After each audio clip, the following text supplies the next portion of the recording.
Alright, Chapter 38, the Respiratory System.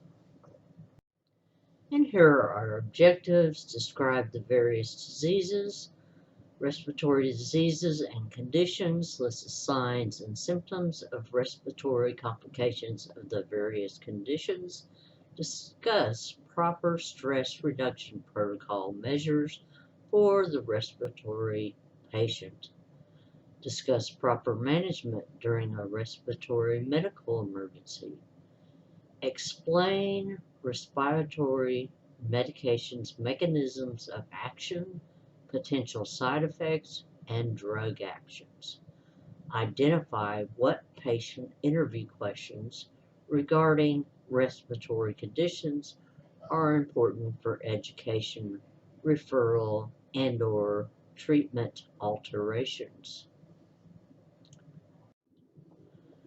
Okay, so the respiratory system consists of a series of organs that filter and prepare incoming air for gas exchange in the lungs. It's one of the more complex systems in the body. The upper system is the oral cavity, the nasal cavity, the pharynx, and the larynx. The lower system is the trachea, the bronchial tree, and the lungs. And here's a diagram showing an overview. Gas exchange takes place at the alveoli. So, pathogens in the oral cavity have the potential to initiate infection. This makes us susceptible as dental professionals to respiratory infections if the patient is sick. So if the patient is sick, don't have the patient come in. They're just going to spread whatever they have to you. Dental procedures disrupt significant amounts of oral bacterial biofilm and their toxins. When released into the oral cavity, these toxins can enter the bloodstream and be swallowed or inhaled. Why are aerosols a problem? Well, as you know, we're currently in the middle of a pandemic, and aerosols are microscopic particles suspended in the air contaminated with oral bacteria. When they're produced, a high-speed evacuation tip needs to be utilized. This is difficult for hygienists as single operators. So new technologies are creating adaptations to high-speed evacuation tips to help with this issue. But this is part of the problem with our clinic right now and why we have all those walls up, because we're using ultrasonics and piezos and generating aerosols. Stress reduction protocol must also be followed because stress can initiate or exacerbate respiratory problems. Exchange of oxygen. Some of the functions of the respiratory system are exchange of oxygen, waste removal, pathogen removal is decreased. Common symptoms of respiratory disease, tests to determine the severity of the respiratory disease, and monitoring and recording PO2 levels should accompany routine vitals. Notice that we usually count the number of respirations.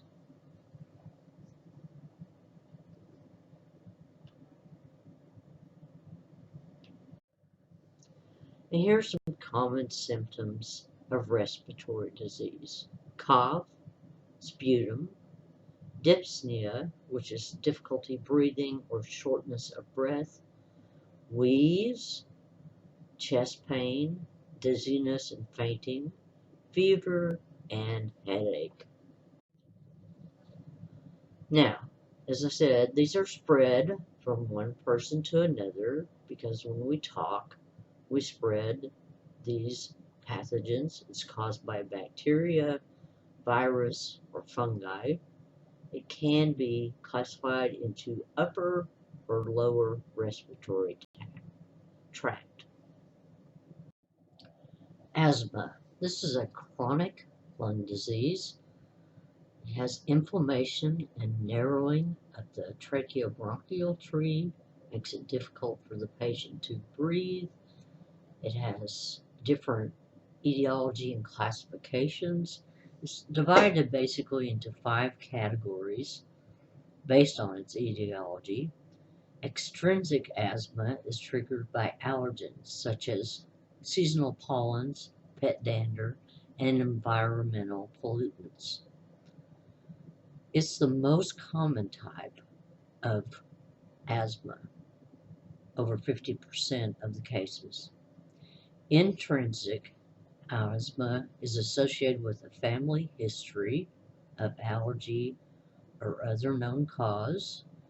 It differs from extrinsic asthma because the IgE levels are normal. Emotional stress, gastroesophageal acid reflux, and vagus nerve stimulation have been associated with this. Drug-induced asthma could be caused by some antibiotics, aspirin, NSAIDs, foods, and preservatives in food or drugs. Exercise-induced asthma is caused by what you would think during exercise only. And infectious asthma is caused by inflammation due to an infection of bacteria, virus, or fungi. Now, patients with severe asthma, and I might just add that asthma is also classified how severe it is. It can be mild, moderate, persistent. We'll learn that in pharmacology. People with severe asthma have a forced expiratory volume of less than 60%. So they're very compromised. And when I mean forced expiratory volume, that's how much they can blow out in one breath. And you have a lot of signs and symptoms. There's coughing, wheezing, dyspnea or trouble breathing, chest inhalers, and flushed skin.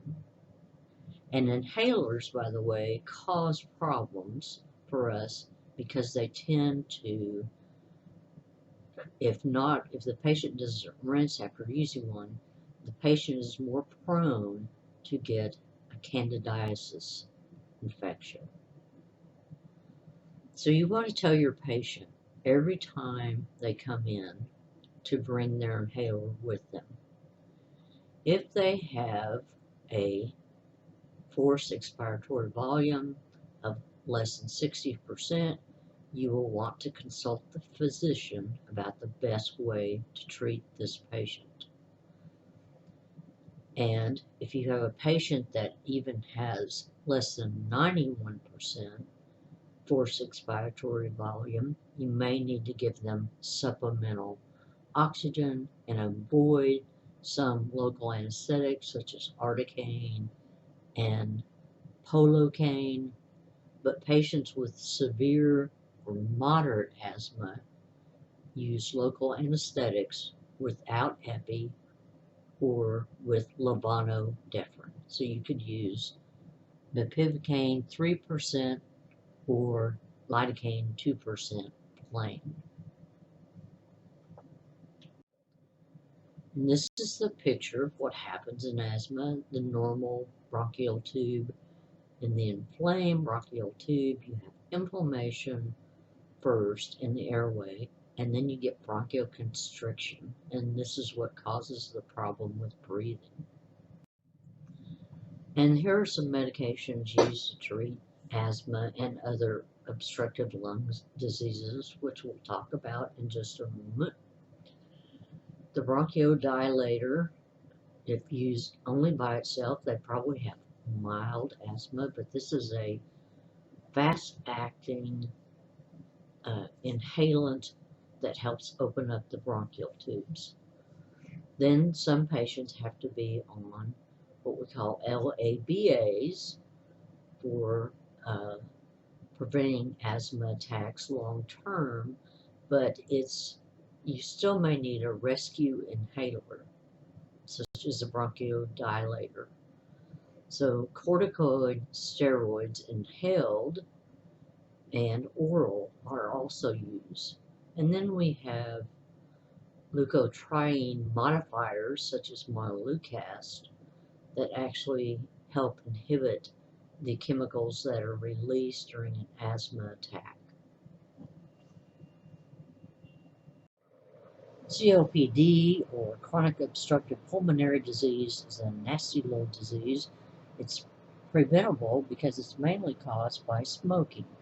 It can be caused, however, by exposure to industrial pollutants, and it usually comes in the form of chronic bronchitis, which causes scarring and lung damage, or emphysema, which is damage to the alveoli. The signs and symptoms are cough, dyspnea, and sputum production. If the patient has a FEV, or forced expiratory volume, of less than 60%, they may need supplemental oxygen. They may also be to the point where they cannot tolerate treatment or have to have moments of rest between treatment. They're treated with medications, much like asthma patients, and oxygen therapy and inhalers or nebulizers.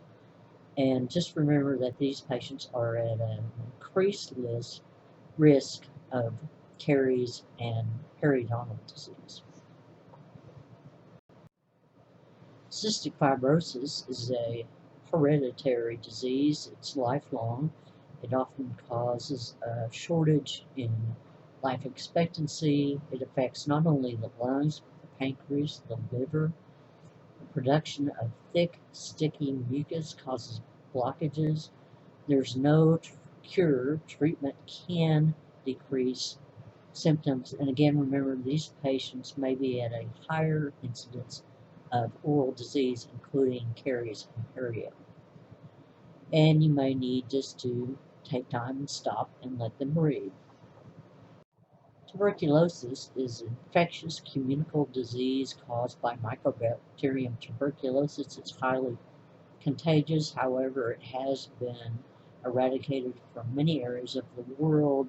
The signs and symptoms are loss of appetite, weight loss, and